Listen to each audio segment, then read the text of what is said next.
దేవుడు వినాలంటే ఇక్కడ చెప్తున్నాడు, నా పేరు పెట్టబడిన నా జనులు తమను తాము తగ్గించుకొని ప్రార్థన చేసి నన్ను వెదికిన ఎడల తమ చెడు మార్గంలో విడిచిన ఎడల ఆకాశం నుండి వారి ప్రార్థన విని వారి పాపములను క్షమించి. నిజంగా ఉద్యోగం కోసం నేను ప్రార్థన చేస్తాను, ఓకే, నేను కాదను.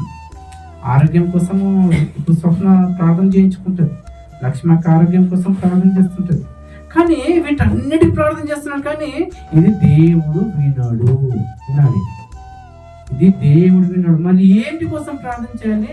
పాపాలు ఒప్పుకుంటే వింటాడు ప్రార్థన. పాపాలు ఒప్పుకునే ప్రార్థన ఎక్కడ ఉంది? పాపాలు ఒప్పుకునే ప్రార్థన ఎక్కడుంది? నువ్వు తప్పు చేసావు, నేనెక్కడ తప్పు చేశాను అంటున్నావు, దాపెట్టుకుంటున్నావు, చెయ్యలేదు అంటున్నావు, సాక్ష్యాలు చూపిస్తున్నావు, కానీ దేవుడు మాత్రం ప్రతి తప్పును పరిగణలోకి తీసుకుంటున్నాడు. దేవుడు కోరుకున్నది ఒకటే తెలుసా పిల్లరా? నన్ను అడగండి. ఏం చదువుతున్నావు? అడుగు ప్రతి వానికి నేను ఇస్తాను. ఏం అడగమంటున్నాడు? ఈరోజు సమాజంకి అర్థం కాలేదండి.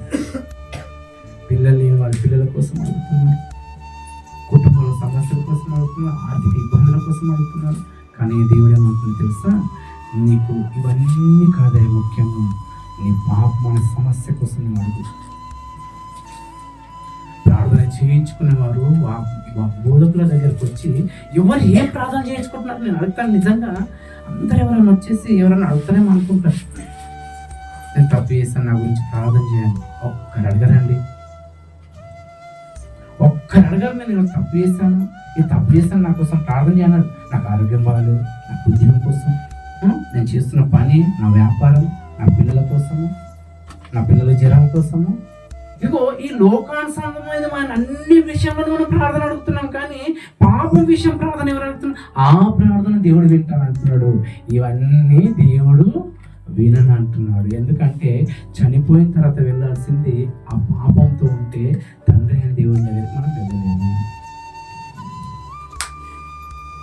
అది తీసుకో మొదట, అది నీ వెతుకు. అందుకని యేసుప్రభు వారు ఏమన్నాడు? పక్షవాయువులవన్నీ ఒక ఆయనను తీసుకొని వచ్చి మంచం కట్టేసి యేసుప్రభు వారు ముందు దించిన వెంటనే యేసుప్రభు వారు మొట్టమొదటి ఏమన్నాడండి?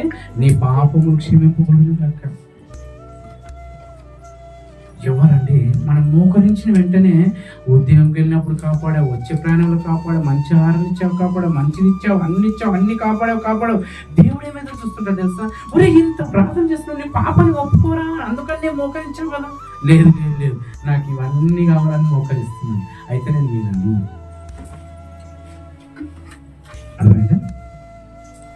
దయచేసి పిల్లరా, మీ బ్రతికిన రోజుల్లో అవకాశం ఎందుకు ఇస్తుంది తెలుసా?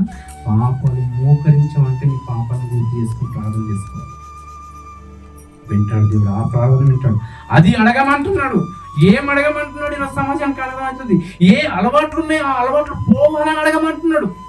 మనలో ఏ చెడ్డ అలవాట్లు ఉన్నాయి ఆ చెడ్డ అలవాట్లు పోవడానికి అడగమంటున్నాడు. కానీ మనం అడగమండి, మనం ఆలోచన చేయమండి, అది అడగమంటున్నాడు.